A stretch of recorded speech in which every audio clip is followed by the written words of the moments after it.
the door to eternal happiness is open.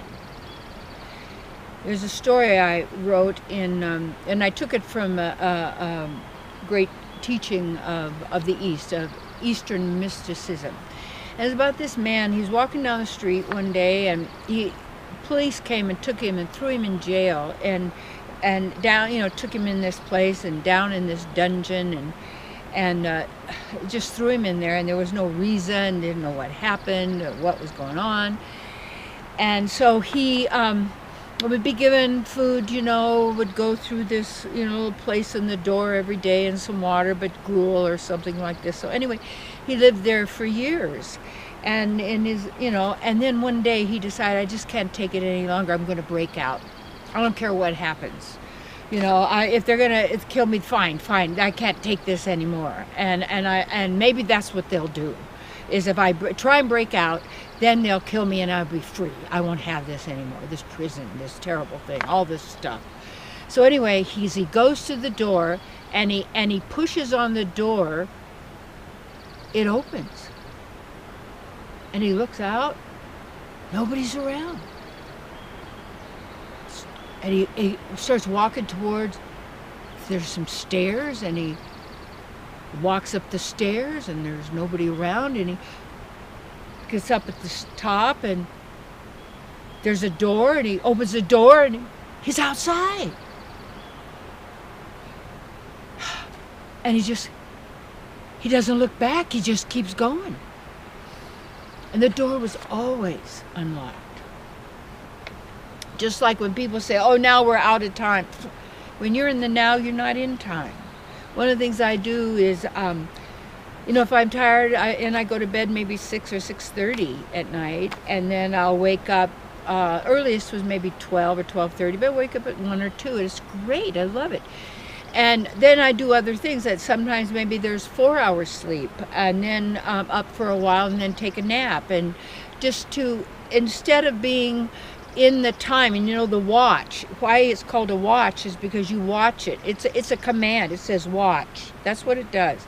And the clock, it's a sea lock, and it's tick tock, which is a hypnotic sound, keeps you ba ba ba ba. That we're known that keeps you in that hypnotic trance is the time clock, tick tock, tock.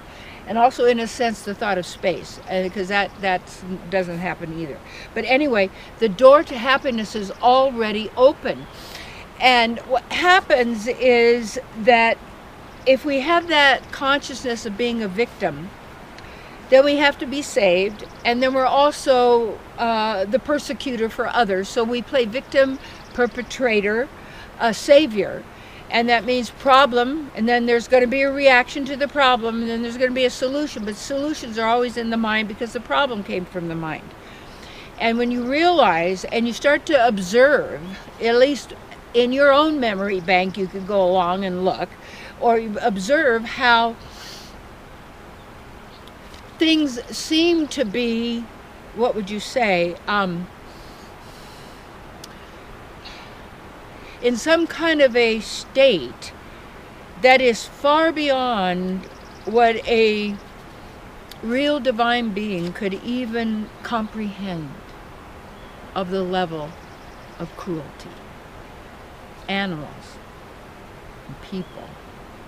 And then making all of that seem natural and the way it is. That is the way it is in that reality, which is controlled and produced through the mind. So we're in then this prison. We think we're locked into something, and as soon as you think that, you start to feel that and you believe it. And then you want to get free of it, so you make it, again, it is the power. No, it is not it. And you are beyond it. And what I notice for myself is, if the mind, because the mind's there, it's just it doesn't want to quit. It's not going to quit. You think it's going to quit. Well, when it's completely starved, it has no life. Except the moment you use it. You agree with it. You believe it. You think it's you. It's all thinking, you see, like that. And that door to eternal happiness is already always open, because you are eternity.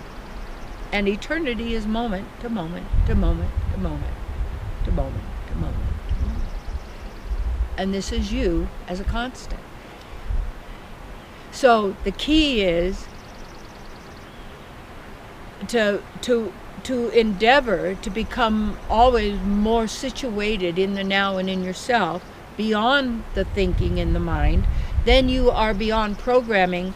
You are beyond programmed, indoctrinated limitations, and you don't have to get free of anything or anyone, because you're not attached to it. So how can you get free from it? You see, and it's the IT, intelligence, technology. Isn't that interesting? So the real that's intelligent, the real genius, in a sense, is you. So walk out that door. Don't ask permission. That door of the mental limitation and the fear.